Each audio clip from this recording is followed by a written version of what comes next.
Good morning, everyone. It's Steve with Tint. Just wanted to show you this 2024 Volkswagen Atlas Cross Sport. We did our i3 multi-layer ceramic window tint on it.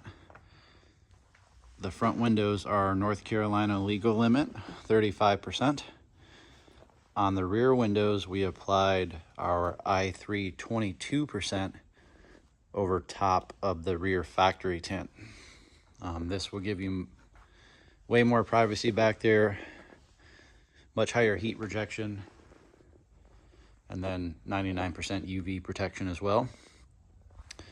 And then on the front windshield, we did our i3 70%. This film blocks out about 91% of the infrared heat, which is great for keeping things cooler, protecting the dashboard, and overall just looks better. So just wanted to show you that. Here's what it looks like on the inside.